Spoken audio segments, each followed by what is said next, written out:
Happy evening to you all. Happy evening to you all. இது உங்கள் life parables. இன்னைக்கு நாம பார்க்க போற இந்த விளக்கம் ரொம்பவே முக்கியமான ஆழமான ஒரு விஷயத்தை பத்தினது. உங்களில் யாரெல்லாம் கவலையில மூழ்கி இருக்கிறீங்களோ, நைட்டு தூக்கமே இல்லாம தவிச்சிட்டு இருக்கிறீங்களோ, அவங்களுக்கான ஒரு ஸ்பெஷலான வழிகாட்டுதல் தான் இது. உங்களோட ஒரு நல்ல நண்பனா, ஒரு லைஃப் கோச்சா நான் சொல்றேன், நீங்க கண்டிப்பா தனியா இல்ல. உங்களுக்குள்ளே நீங்க எப்பாவது என்னால இனிமே இதை தாங்கவே முடியாது அப்படின்னு சொல்லிக்கிட்டது உண்டா? ஏதோ ஒரு பெரிய கவலை உங்களை அப்படியே மூழ்கடிக்கிற மாதிரி நீங்க ஃபீல் பண்றீங்களா? அப்படி இருந்தா கொஞ்சம் கூட தயங்காம கமெண்ட் செக்ஷன்ல ஆமாம் அல்லது எஸ் அப்படின்னு டைப் பண்ணுங்க. உங்க வலியை என்னால புரிஞ்சிக்க முடியுது. அந்த உணர்வை நாம ஏத்துக்கிறது தான் அதிலிருந்து வெளியே வர்றதுக்கான முதல் படி. உங்களுக்கு ஒரு விஷயம் தெரியுமா? இந்த உலகத்திலேயே ரொம்ப பவர்ஃபுல்லான விலையுயர்ந்த மருந்து எங்க இருக்குன்னு நினைக்கிறீங்க? அது எந்த டாக்டர் கிட்டயோ இல்ல ஃபார்மசில விக்கிற மாத்திரைகள்லயோ கிடையாது. உங்க வலிய சரி பண்ற அந்த மிகச்சிறந்த மாமருந்து உங்களுக்குள்ளேயே தான் இருக்கு. அது முற்றிலும் இலவசம். எப்ப வேணாலும் நீங்க அதை பயன்படுத்திக்கலாம். அது என்னன்றதை தான் இன்னைக்கு நாம டீப்பா பார்க்க போறோம். சின்சினாட்டி யூனிவர்சிட்டி பண்ண ஒரு சூப்பரான ரிசர்ச் என்ன சொல்லுதுன்னு தெரியுமா? நாம படுற கவலைகள்ல 90% நம்ம வாழ்க்கையில நடக்கவே நடக்காத விஷயங்களுக்காக தானா. வெறும் 10% வாய்ப்புகளுக்காக நம்மளோட 100% எனர்ஜியையும் நம்ம வேஸ்ட் பண்ணிட்டு இருக்கோம். இப்போ உங்களை ரொம்பவே கவலைப்பட வைக்கிற அந்த ஒரு குறிப்பிட்ட விஷயம் என்ன? அதை கமெண்ட்ல ஷேர் பண்ணுங்க. அதை எப்படி ஹேண்டில் பண்றதுன்னு நாம பார்ப்போம்.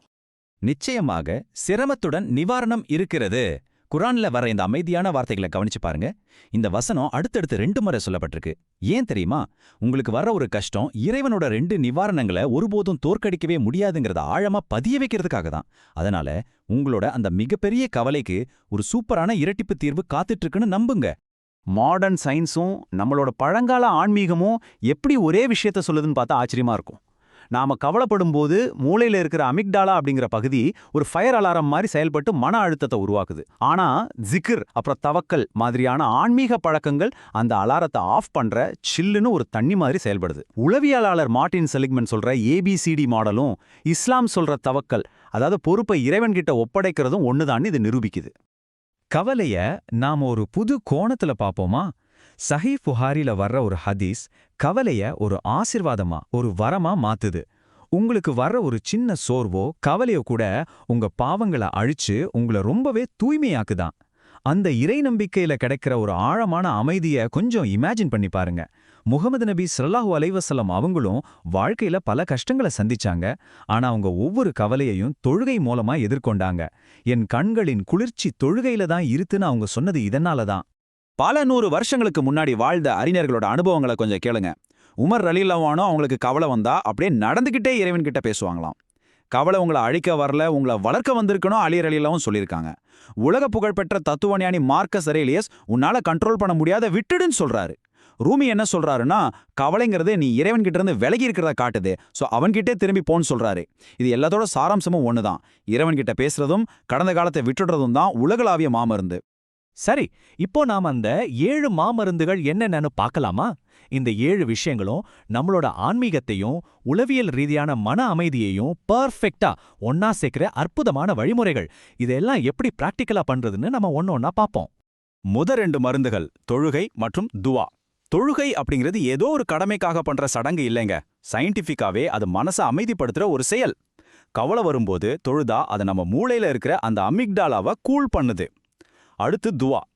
தினமும் காலையிலையும் மாலையிலையும் கவலை, சோம்பேறித்தனம், கடன்ல இருந்து பாதுகாப்பு கேட்கிற அந்த ஸ்பெசிஃபிக்கான துவாவை ஓதுறது உங்க மனசுக்கு ஒரு பெரிய கவசமா இருக்கும். 3வது மற்றும் 4வது மருந்துகள் ஜிக்கர் மற்றும் தவக்குல். ஜிக்கர் அப்படிங்கிறது உங்க மூளைக்கான ஒரு ரீசெட் பட்டன் மாதிரி.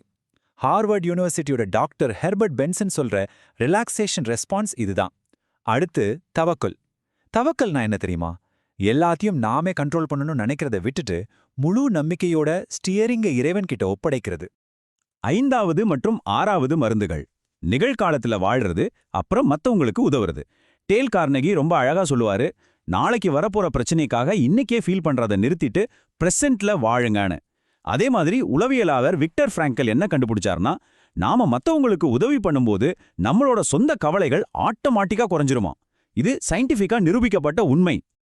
7வது ரொம்ப ரொம்ப முக்கியமான மருந்து நன்றி உணர்வு, அதாவது கிராட்டிடியூட். நீங்க நன்றி செலுத்தினா நான் உங்களுக்கு இன்னும் அதிகமா தருவேன்னு குரான்ல ஒரு பெரிய வாக்குறுதி இருக்கு. ஹார்வர்ட் ரிசர்ச் என்ன சொல்லுதுன்னா, தினமும் நன்றி உணர்வோட இருக்கிறவங்களோட மன அழுத்தம் 40% குறையுதான். சோ நம்ம கிட்ட இருக்கிற விஷயங்களுக்கு நன்றி சொல்ல ஆரம்பிக்கும்போது இல்லாதது நினைச்சிருக்கிற கவலை அப்படியே மறைஞ்சிடும். இப்போ இந்த 7 மருந்துகளை பத்தியும் நம்ம டீப்பா பார்த்தோம். எனக்கு நீங்க ஒரு ப்ராமிஸ் பண்ணணும். இந்த 7 விஷயங்கள்ல எந்த ஒரு விஷயத்த இன்னைக்கு நீங்க கண்டிப்பா ட்ரை பண்ண போறீங்க? அதை இப்பவே கமெண்ட்ல சொல்லுங்க.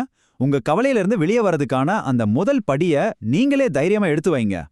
ஒரு லைஃப் கோச்சாக உங்களுக்கு நான் ஒரு சிம்பிளான ஆனா பவர்ஃபுல்லான 5 நிமிட டெய்லி ரொட்டீனை சொல்றேன். ஃபர்ஸ்ட், காலையில எழுந்ததும் கவலைய போக்குற அந்த துவாவை படிங்க. செகண்ட், கவலை உங்களை அழுத்துறப்போ அதை அப்படியே இறைவன் கிட்ட ஒப்படைக்க தொழுகையை நாடுங்க. தேர்டு, நைட்டு தூங்குறதுக்கு முன்னாடி அன்னைக்கு நடந்த 3 நல்ல விஷயங்களை நினைச்சு ஒரு கிராட்டிடியூட் ட்ராக்கர்ல எழுதி வைங்க. இதை டெய்லி பண்ணி பாருங்க, உங்க வாழ்க்கையில அவ்வளோ பெரிய அமைதி கிடைக்கும். இப்போ உங்களை ரிலாக்ஸ் பண்றதுக்கான ஒரு சின்ன பயிற்சி பண்ணலாம். அப்படியே உங்க கண்களை மூடிக்கோங்க. இப்போ உங்களை ரொம்ப கஷ்டப்படுத்துற அந்த மிகப்பெரிய கவலை என்னன்னு நினைச்சு பாருங்க. அது எவ்வளோ பெரிய பிரச்சனையா வேணாலும் இருக்கட்டும், ஆனா அந்த கஷ்டத்தோடையே ஒரு நிவாரணமும் கண்டிப்பா சேர்ந்தே இருக்குங்கிறத மனசார உணருங்க.